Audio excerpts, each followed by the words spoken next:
ഫിലിപ്പിയർക്ക് എഴുതിയ ലേഖനം 2-ാം അധ്യായം 15-ാമത്തെ വാക്യം. അവരുടെ ഇടയിൽ അവരുടെ ഇടയിൽ നിങ്ങൾ ജീവന്റെ വചനം പ്രമാണിച്ചുകൊണ്ട് ലോകത്തിൽ ജ്യോതിസ്സുകളെ പോലെ പ്രകാശിക്കുന്നു അല്ലെ? പ്രകാശിക്കുന്നു. അത് സംഭവിക്കുന്ന ഒരു കാര്യമാണ്. ശ്രദ്ധിച്ചേ, കർത്താവ് നമ്മെ കുറിച്ച് ആഗ്രഹിക്കുന്ന എന്തുവാ? അവരുടെ ഇടയിൽ, ലോകക്കാരുടെ നമ്മെ അവിടെ നിന്നാണ് നമ്മളെ വിളിച്ച് നമ്മെ വേർതിരിച്ചു. ദൈവത്തിന്റെ പ്രത്യേകമായ ഒരു അവകാശത്തിലേക്ക് എന്ത് ചെയ്തു? ദൈവം നമ്മെ തെരഞ്ഞെടുത്തു. ശ്രദ്ധിച്ച്, ദൈവം നമ്മളെ എന്ത് ചെയ്തു? തെരഞ്ഞെടുത്തു. നമ്മൾ വിലയില്ലാത്തവരല്ല, വിലയുള്ളവരാ. സ്തോത്രം. നാം നശിച്ചു പോകുവാൻ വേണ്ടിയല്ല ദൈവം നമ്മളെ എന്ത് ചെയ്തത്? തെരഞ്ഞെടുത്തത്. സ്തോത്രം. ഹല്ലേലൂയ. ഇന്ന് പകൽക്കാലം പരിശുദ്ധാത്മാവ് പറയുകയാണ്, നിന്റെ ജീവിതത്തിനകത്ത് ഒരു പ്രകാശം വെളിപ്പെടണം, ഒരു ദൈവ പ്രവൃത്തി നിന്നിൽ വെളിപ്പെടണം. ആരുടെ ഇടയിൽ? ലോകക്കാരുടെ ഇടയിൽ, ജാതികളുടെ ഇടയിൽ, നിന്നെ എതിർക്കുന്നവരുടെ ഇടയിൽ, നിന്നെ ഉപദ്രവിക്കുന്നവരുടെ ഇടയിൽ, നിന്നെ നിന്ദിക്കുന്നവരുടെ ഇടയിൽ നീ എങ്ങനെ ആയിരിക്കണം? നീ ദൈവത്തിന്റെ ജ്യോതിസ്സുകളെ പോലെ, ദൈവത്തിന്റെ മഹത്വമുള്ളവരാക്കി എന്ത് ചെയ്യണം? ആയിത്തീരണമെന്നാണ് ദൈവം നമ്മെ കുറിച്ച് ആഗ്രഹിക്കുന്നത്. വീണ്ടും വായിച്ചാണ് ആ വാക്യം. അവരുടെ ഇടയിൽ, അവരുടെ ഇടയിൽ അവിടെ കിടപ്പുണ്ടല്ലോ. ആരാ അവരാരാ? തൊട്ട് മേളത്തെ വാക്യം വായിച്ച് 14-ാമത്തെ വാക്യം. വക്രതയും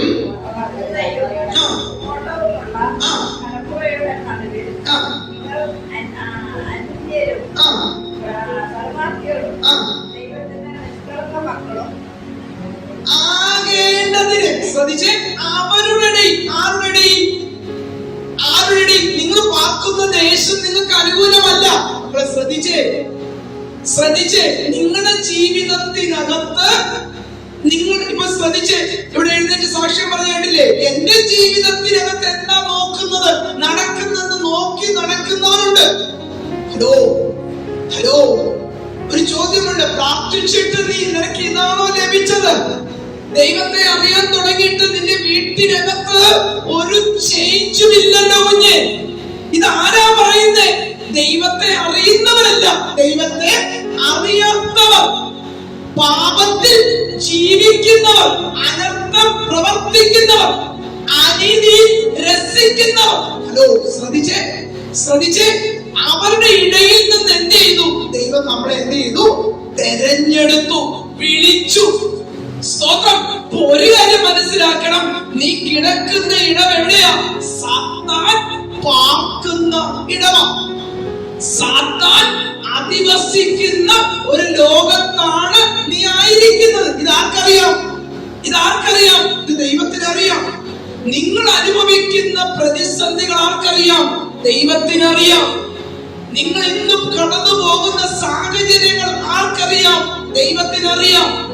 സ്തോത്രം. ആ സാഹചര്യത്തിനകത്തു നിന്നും നിങ്ങളെ വീണ്ടെടുക്കുക. എന്നുകൂടി ആഴമായി പറഞ്ഞാൽ, നിങ്ങൾ ഒരു നാളും നശിച്ചു പോകില്ല. സ്തോത്രം. ശത്രു ആഗ്രഹിക്കുന്ന എന്തുവാ? നിങ്ങൾ നശിച്ചു പോകണം. നിന്റെ വീട്ടിനകത്ത് ഈ പ്രതിസന്ധി മാറരുത്. അപ്പോൾ ശ്രദ്ധീരെ, നിന്റെ വീട്ടിനകത്ത് ഈ പ്രതികൂലം മാറരുത്. ഒറ്റ ലക്ഷ്യത്തോടെയാണ് അവൻ ആഞ്ഞടിച്ചുകൊണ്ടിരിക്കുന്നത്. പക്ഷെ ദൈവാത്മാവ് വചനത്തിലൂടെ നമ്മെ ഉറപ്പിക്കുകയാണ്, അവൻ എത്ര തന്നെ പ്രതിയോഗിയായി ഉയർന്നു നിന്നാലും ഒരു നാളും അവൻ നിന്നെ ജയിക്കില്ല. Praise the Lord. Praise the Lord. നീ ആകേണ്ടവണ്ണമാകണം. ഹലോ, എന്തുകൊണ്ടാ അമ്മാമേ എന്തുകൊണ്ടാ പാസ്റ്റർ ഈ പ്രതികൂലം വിട്ടുപോകാത്തത്? ദൈവം നിന്നെ കുറിച്ച് ആഗ്രഹിക്കുന്ന വിധത്തിൽ, ഹലോ സ്തോത്രം, നീ ആകേണ്ടതുപോലെ,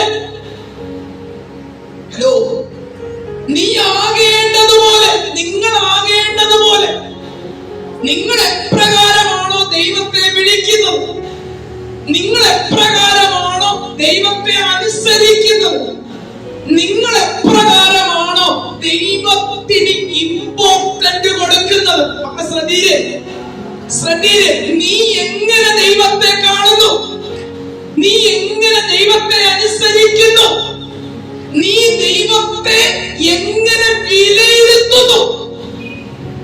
ഹലോ സ്തോത്രം.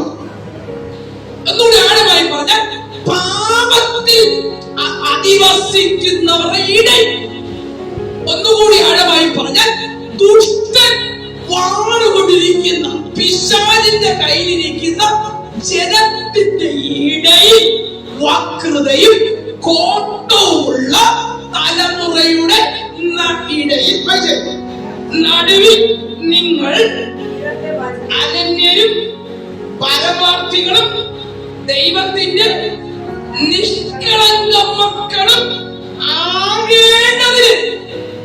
ഞാൻ എങ്ങനെയാണോ വക്രതയും കോട്ടവും നിറഞ്ഞു കിടക്കുന്നിടത്തു നിന്നും നമ്മെ ദൈവം എന്ത് ചെയ്തു?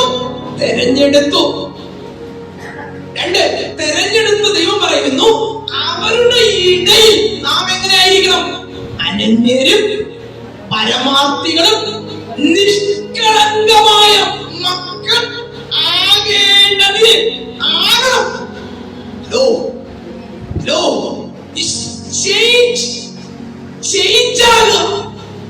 നീ തന്നെയാണ്, പക്ഷെ നിന്റെ സ്വഭാവത്തിന് ചേഞ്ച് വരികയാണ്, ജീവിതത്തിന് ചേഞ്ച് വരികയാണ്. ആദ്യം എങ്ങനെയായിരുന്നു? ദൈവത്തെ അറിയാത്തവനായിരുന്നു. എന്നാൽ ഇന്നെങ്ങനെയാ? എനിക്ക് ദൈവത്തെ അറിയാം, ദൈവത്തിന് എന്നെ അറിയാം. സ്തോത്രം. അന്നെങ്ങനെയാണ്? എനിക്ക് തോന്നുന്നത് പോലെ ഞാൻ ജീവിച്ചത്. പക്ഷെ ഇനി എനിക്കിങ്ങനെ പറ്റത്തില്ല. കാരണം ഞാൻ നടക്കുന്ന പാത നോക്കിക്കൊണ്ടിരിക്കുന്ന ഒരു ദൈവം, എന്നെ സ്നേഹിക്കുന്ന ഒരു ദൈവം. ഞാൻ അവരുടെ ഇടയിൽ അവരെ പോലെയല്ല. ശ്രദ്ധിച്ചേ, അവരുടെ ഇടയിൽ കിടക്കുന്നു എങ്കിലും ഞാൻ ആരെ പോലെയല്ല, അവരെ പോലെയല്ല. അവര് ചെയ്യുന്നത് പോലെ എനിക്ക് ചെയ്യാൻ പറ്റത്തില്ല. അവരിൽ നിന്നും ഒരു വ്യത്യസ്തമായ ഒരു പ്രവൃത്തി എന്നിലൂടെ വെളിപ്പെടേണ്ടതിന് എന്നെ അവരുടെ ഇടയിൽ നിന്നും ദൈവം തെരഞ്ഞെടുത്തു. ഒന്നുകൂടി ആഴമായി പറഞ്ഞാൽ, ഇരുട്ടിന്റെ പ്രവർത്തികൾ പ്രവർത്തിച്ചിരുന്ന നമ്മുടെ ജീവിതത്തിൽ ദൈവത്തിന്റെ ജ്യോതിസുകളായി. ജ്യോതിസ് എന്ന് പറഞ്ഞെന്തോ? ദൈവം നിന്നെ നോക്കുമ്പോൾ ദൈവത്തിന്റെ തേജസ്. ഒന്നുകൂടി ആഴമായി പറഞ്ഞാൽ, ദൈവത്തിന്റെ കണ്ണാടിയാണ് നീ. ദൈവത്തിന്റെ കണ്ണാടിയാണ് എന്ന് പറഞ്ഞാൽ, ദൈവം എങ്ങനെ ഉണ്ടെന്ന് അറിയണമെങ്കിൽ നിന്നിലൂടെ ലോകത്തിൽ വെളിപ്പെടുത്തണം. സ്വതന്ത്രം പറഞ്ഞേ. എഫേസ്യർക്ക് എഴുതിയ ലേഖനം 2-ാം അധ്യായം 3-ാമത്തെ വാക്യമാണ് നമ്മൾ വായിക്കുന്നത്.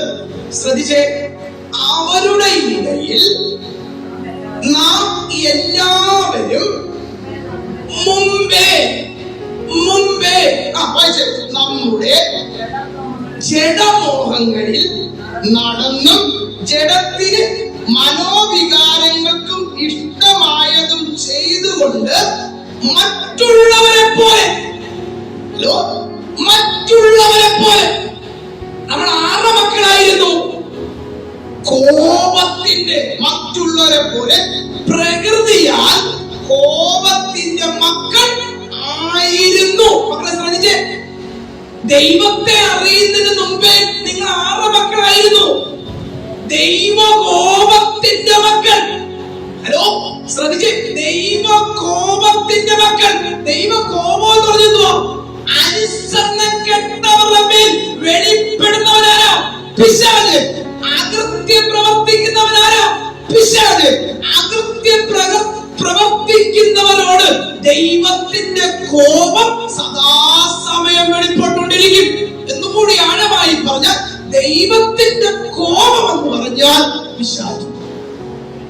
ആ കോപത്തിന്റെ അടിമയിൽ നാം ജീവിച്ചപ്പോൾ ആ കോപത്തിന്റെ മക്കളായിരുന്നു നമ്മൾ ഓരോരുത്തരും. പക്ഷേ ദൈവകോപത്തിൽ അടയ്ക്കപ്പെട്ടിരുന്ന നമ്മൾ എങ്ങനെ ജീവിച്ചത്? ജഡത്തിന്റെ മനോവികാരങ്ങൾക്ക്.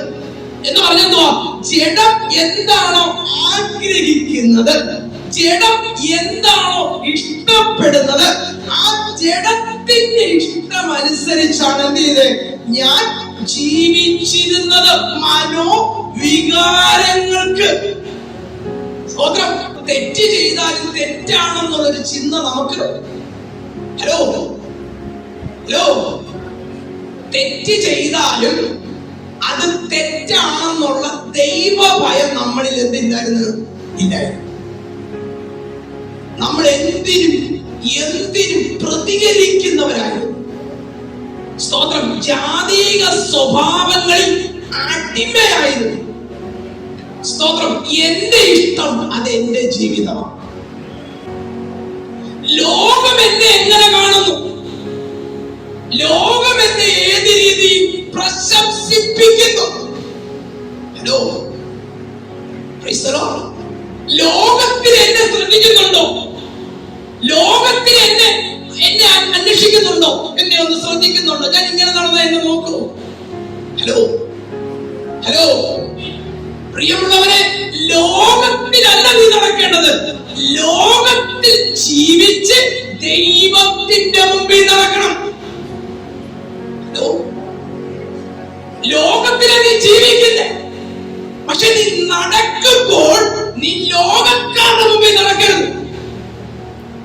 നീ ദൈവത്തിന്റെ മുമ്പിൽ നടക്കണം. ഉൽപ്പത്തി പുസ്തകം 17-ാം അധ്യായം 1-ാമത്തെ വാക്യം വായിച്ചേ. എത്ര വയസ്സാണ്? 16 വയസ്സുള്ള കാര്യമല്ല പറഞ്ഞ. 98 വയസ്സുള്ളപ്പോഴാണ് അബ്രഹാമിനോട് പറയുക. 99, ഞാൻ ക്ഷമിക്കും, 99, ഞാൻ തെറ്റിപ്പോയി. 99 വയസ്സുള്ള പ്രായമായിരിക്കുന്ന ഒരു മനുഷ്യനോട് ദൈവം പറയുക. വായിച്ചേ. ഞാൻ സർവശക്തിയുള്ള ദൈവമാണ്. ശ്രദ്ധിച്ചേ, ഞാൻ ആരാ? നീ വിചാരിക്കുന്നത് പോലെ നീ എങ്ങനെ ജീവിച്ചത്? നീ എങ്ങനെ വിഗ്രഹങ്ങളുടെ ഇടയിൽ കിടന്നവൻ അബ്രഹാം. ആ വിഗ്രഹങ്ങളെ സേവിച്ചു കൊണ്ടിരുന്നവൻ അബ്രഹാം. അവരുടെ ഇടയിൽ നിന്നും അബ്രഹാമിനെ ദൈവം തെരഞ്ഞെടുത്തപ്പോൾ ദൈവം പറയുന്നു, ഞാൻ ശക്തിയില്ലാത്തവനല്ല, ഞാൻ സർവശക്തിയുള്ള ഒരു ദൈവമാണ്. ശ്രദ്ധിച്ചേ, ഞാൻ ആരാ? ഞാൻ സർവത്തെയും നിയന്ത്രിക്കുന്നവൻ, സർവത്തെയും ഉണ്ടാക്കുന്നവൻ. എന്ന് പറഞ്ഞാൽ എന്റെ കരങ്ങളില്ലാത്ത ഒരു സൃഷ്ടി ഈ മണ്ണിലില്ല. പക്ഷെ നിന്നെ ഞാൻ വിളിച്ച് എന്തിനാ? ഞാൻ സർവശക്തിയുള്ള ദൈവം ആകുന്നു. നീ ഇന്നലെ വരെ സേവിച്ചതുപോലെ ഒരു സേവാശക്തി അല്ല. നീ ഇന്നലെ പോലെ നടന്നതുപോലെ നടക്കാനല്ല ഞാൻ നിന്നെ തെരഞ്ഞെടുത്തത്. സ്വതന്ത്രം. ദൈവം നിയമം കൽപ്പിക്കുക. 99 വയസ്സുള്ള അബ്രഹാം, പ്രായമുള്ള മനുഷ്യൻ, ഇതൊന്നും ദൈവത്തിന്റെ മുമ്പിൽ വില പോകത്തില്ല. ദൈവം പറയുന്നു, ഞാൻ നിന്റെ ജീവിതത്തിനകത്ത് എന്റെ പ്രവൃത്തി വെളിപ്പെടണമെങ്കിൽ നീ ഞാൻ ആരാണെന്ന് നീ ഒന്നാമത് അറിയണം. ഞാൻ ആരാ? സർവശക്തിയുള്ള ദൈവം. നീ എന്റെ മുമ്പാകെ നടന്ന് ഇന്നലെ വരെ നീ ആരുടെ മുമ്പിലാണ് നടന്നേ?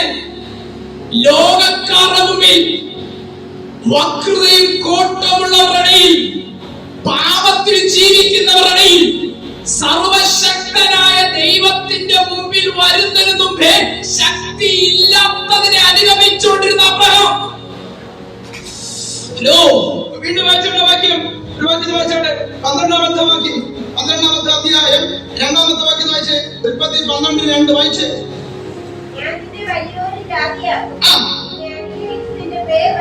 ഒന്നാമത്തെ വാക്യം വായിച്ചേ. 12:1 വായിച്ചേ. യഹോവ അബ്രാമിനോട്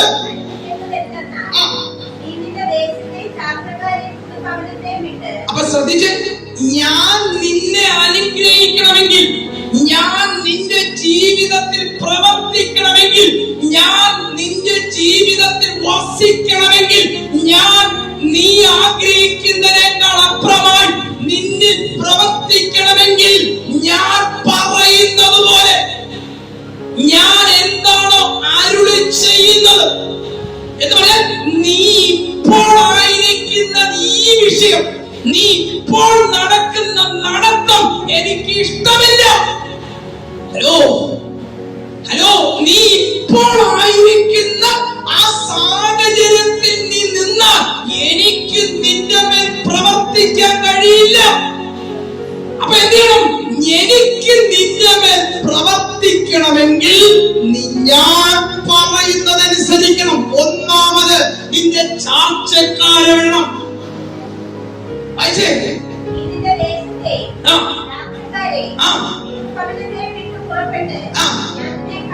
ഇറങ്ങി പോകാനല്ല, അതിന്റെ പൊരുള് തിരിക്കുക. പൊരുള് പുതിയ നിയമത്തിൽ വരുമ്പോ പൊരുള് തിരിയുന്നത് ചാർച്ചക്കാരെ വിടാന്ന് പറഞ്ഞാൽ അവരെ പോലെ നീ ജീവിക്കരുത്. അല്ലാതെ വീടും കുടുക്ക എടുത്ത് ദേശം വിട്ട് പോകാനല്ല പറഞ്ഞേ. പുതിയ നിയമത്തിൽ വരുമ്പോൾ നിന്റെ ചാർച്ചക്കാര് കാണിക്കുന്നത് പോലെ പാരമ്പര്യത്തിൽ അവര് പാരമ്പര്യമായി അനുഷ്ഠിച്ചു വരുന്ന അനുഷ്ഠാനങ്ങളിൽ നീ ഇനി കൈകടത്തരുത്. നിന്റെ ദേശക്കാര് കാണിക്കുന്നത് പോലെ നീ ഇനി പ്രവർത്തിക്കരുത്. കാരണം നിന്റെ ദേശത്തു നിന്നും ചാർച്ചക്കാരിൽ നിന്നും മൃദു പാരമ്പര്യ ശക്തികളിൽ നിന്നും യേശു ക്രിസ്തുവാകുന്ന വീണ്ടെടുപ്പുകാരനിലൂടെ നിന്നെ വീണ്ടെടുത്തു. Praise God. Praise God. നീ ഇനി അവരുടെ മുമ്പിലല്ല ജീവിക്കേണ്ടത്, എന്റെ മുമ്പിൽ നിൽക്കണം. ഞാൻ ആരാ? നീ സേവിക്കുന്ന ദൈവമല്ലോ ശക്തിയില്ലാത്തവനല്ല. തോന്നുന്നത് പോലെ നടന്ന ഞാൻ നിന്റെ ജീവിതത്തിൽ പ്രവർത്തിക്കുന്നില്ല. എനിക്കൊരു പ്രമാണമുണ്ട്, എനിക്കൊരു ഒരു വചനമുണ്ട്, ഒരു നിയമമുണ്ട്. ഈ വചനം നിന്റെ ജീവിതത്തിൽ പ്രവർത്തിക്കണമെങ്കിൽ ഈ വചനപ്രകാരം നീ ജീവിക്കണം. Praise God. Hallelujah. ഇന്ന് പകൽക്കാലം നിങ്ങൾ മറന്നു പോകരുത്. തോന്നുന്നത് പോലെ ജീവിച്ച ദൈവത്തിന് വിഷയമില്ല, കർത്താവിന് വിഷയമില്ല. നീ പറയും, കർത്താവേ ഞാൻ ഇറങ്ങി തിരിച്ചു, എന്തൊക്കെ പ്രാർത്ഥിച്ചു, എത്രമാത്രം ഞാൻ കൊടുത്തു, എല്ലാം ശരിയാ. ദൈവം നോക്കുന്നത് കൊടുത്ത കാര്യമല്ല, നടന്ന കാര്യമല്ല, നീ എങ്ങനെ ജീവിച്ചു. വാക്യം, ഞാൻ നിന്നെ ഇത് നടക്കണമെങ്കിൽ വേണ്ടത്ത കാര്യം നീ ചെയ്യണം. ആദ്യം ദൈവം പറയുന്നു, നീ ചെയ്യേണ്ട കാര്യം നീ ചെയ്ത, ദൈവം ചെയ്യേണ്ട കാര്യം ദൈവം ചെയ്യും. പണ്ടാരണ്ട് പറഞ്ഞ പോലെ കഷത്തിരിക്കുന്ന മോഹൻ ചെയ്യുന്ന ഉത്തരത്തിരിക്കുന്നത് നടക്കില്ല മക്കളെ. നീ വിടേണ്ടത് വിട്ട ദൈവം നിന്റെ മേൽ പ്രകാശമായി തീരും. ജീവന്റെ വചനം നീ അനുസരിക്കാൻ തുടങ്ങുമ്പോഴേ നിന്റെ ജീവിതത്തിനകത്ത് ഇരുട്ടുമാറും. അതാ ജ്യോതിസുകളെ പോലെ പ്രകാശിക്കുമെന്ന് പറഞ്ഞാൽ, നീ വചനം അനുസരിക്കുമ്പോൾ, നീ ദൈവവചനം അനുസരിക്കുമ്പോൾ ആ വചനത്തിന്റെ ശക്തി നിന്റെ മേൽ കിടക്കുന്ന ഇരുട്ടിന്റെ ആധിപത്യത്തെ അടിച്ചു പുറത്താകും. ഇന്ന് പകൽക്കാലം ആരാധിച്ച് ജയമെടുത്താട്ടെ. എന്നെ ശുദ്ധീകരിക്കുന്ന വചനം, എന്നെ ജീവനുള്ളവരാക്കി തീർക്കുന്ന വചനം, എന്നെ തേജസ്കരിക്കുന്ന വചനം, എന്നെ രൂപാന്തരപ്പെടുത്തുന്ന വചനം, എന്നെ ശക്തിയോടെ ബലത്തോടെ നടത്തുന്ന ഈ ജീവന്റെ വചനം ഒരു പൂർണ്ണമായ ഒരു മഹത്വം വെളിപ്പെടട്ടെ. Praise the Lord. Praise the Lord.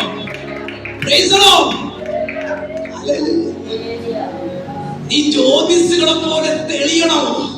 നീ വെളിച്ചത്തിന്റെ മക്കളാകണമോ? ഒന്നാമത്തെ കാര്യം കർത്താവ് പറയുന്നു, അവരുടെ ഇടയിൽ ഈ വചനം നീ അനുസരിക്കുക. അവരുടെ ഇടയിൽ നീ പ്രമാണത്തിന് സ്ഥാനം കൊടുക്കുക.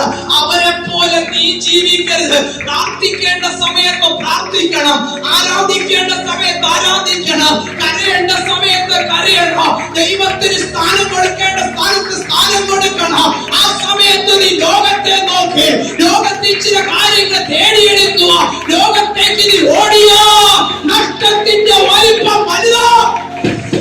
ഈ പകൽക്കാല ഉറപ്പില് ഒരു മടങ്ങി വരവ്, എന്നെ വീണ്ടെടുത്ത് എന്നെ ചേർത്ത് പിടിക്കുന്ന മകനോ. ഓ ലോകത്തിൽ വീണുപോകാതെ, ലോകത്തിന്റെ അധീനയിൽ വീണുപോകാതെ, ലോകത്തിന്റെ ശക്തി കുരുങ്ങി പോകാതെ ആ ദൈവത്തിന്റെ വചനം. Praise God.